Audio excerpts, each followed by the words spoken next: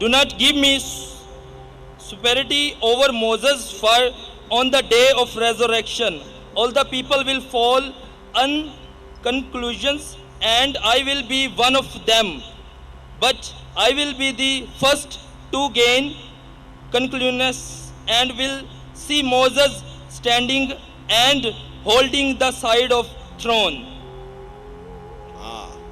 آپ قرآن مجید اگر پڑھیں گے تو قرآن مجید کے کئی آیتیں جس میں لکھا ہے کہ آپ پیغمبروں میں آپس میں سیم لیول کے ہیں. قرآن مجید میں آیت ہے کہ آپ پیغمبروں میں تفرق اوپر نیچ مت کرو. اللہ چاہے تو اللہ کر سکتا ہے، لیکن ہم مسلمان کو سب پیغمبروں میں ایمان لانا چاہیے. تو اسی لیے سے اس حدیث میں بھی اللہ کے رسول فرماتے ہیں کہ ہم پیغمبر ایک ہے، لیکن اگر اللہ چاہے تو اللہ ایک پیغمبر کو دوسرے پیغمبر سے اونچا کر سکتا ہے. اللہ چاہے تو، ہم نہیں.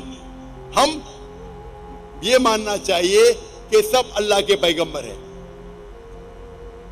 لیکن اگر اللہ چاہے ایک پیغمبر کو عظمت دینا چاہے دے سکتا ہے. تو اسی لحاظ سے اللہ کے رسول فرماتے ہیں کہ سب پیغمبر ایک ہے. لیکن ہمیں حدیث سے پتہ چلتا ہے، قرآن کی آیت سے پتہ چلتا ہے کہ جتنے پیغمبر ہیں اس میں سے 5 پیغمبر عظیم ہیں. ابراہیم علیہ السلام، موسیٰ علیہ السلام، عیسیٰ علیہ السلام، نوح علیہ السلام اور محمد صلی اللہ علیہ وسلم. 5 ہیں. ان کو اللہ نے اور عظمت دی. اللہ has bestowed some more gift than the other. یہ قرآن کی آیت ہے. لیکن ہم مسلمان کو سب کی عزت کرنا چاہیے. ہم ایک پیغمبر کو نیچے نہیں دکھا سکتے بنسبت دوسرے پیغمبر کو. تو اسی کی تشریح یہ ہے. اس میں کوئی دو رائے نہیں، پرابلم کچھ نہیں اس میں.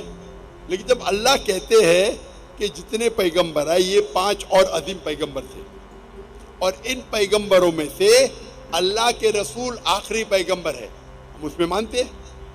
جتنے پیغمبر آئے آخری پیغمبر محمد صلی اللہ علیہ وسلم تھے. تو جو اللہ کہتے ہیں اور اللہ ذکر کرتے ہیں قرآن میں یا صحیح حدیث میں، اس کو ریپیٹ کرنا ہم میں کوئی پرابلم نہیں. لیکن آپس میں سب پیغمبر پہ ہمیں ایمان لانا چاہیے. یہ ہمارا ایمان ہے.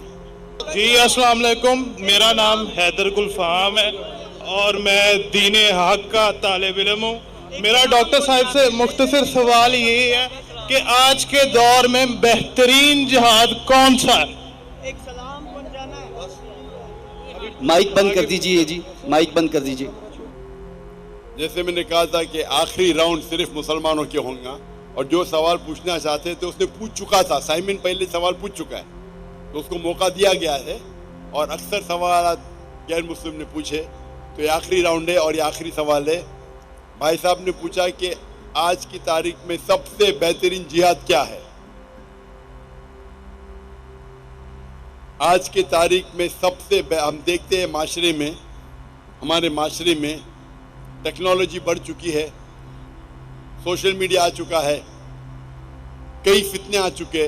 سب سے بہترین جہاد ہے جہاد اپنے نفس کے ساتھ. اپنی نفس کے ساتھ جہاد کرنا ایک عظیم جہاد ہے. ہم دیکھتے ہیں کہ ٹیکنالوجی بڑھ رہی ہے، سائنس بڑھ رہی ہے، کتنے چیزیں ہم کو سوشل میڈیا پہ آ رہی ہے، اور کئی بار مسلمان بھٹکتے ہیں اور قرآن اور حدیث پہ عمل نہیں کرتے. ہمارا جہاد ہونا چاہیے کہ ہم قرآن اور مجید کے نزدیک آئے، قرآن اور مجید کے تعلیمات پہ عمل کرے. تو میرے نزدیک آج کی تاریخ میں سب سے بہترین جہاد یہ ہے کہ قرآن اور مجید کے تعلیمات پہ عمل کرے. قرآن کو ترجمے سے پڑھیے، حدیث کو پڑھیے اور اس پہ عمل کریے. انشاءاللہ مسلمان پھر سے دنیا کے چوٹی پہ پہنچیں گا. آج کی حالت میں مسلمان کو لوگ نیچے دیکھتے ہیں، فٹ بال کی طرح لات مارتے ہیں، کیونکہ ہم قرآن اور حدیث سے دور ہیں. ہم اگر جد و جہد کریں گے قرآن اور حدیث کے روشنی میں، قرآن اور حدیث کے تعلیمات پہ عمل کریں گے، یہ سب سے بڑا جہاد ہے. وآخر دعوانا الحمدللہ رب العالمین.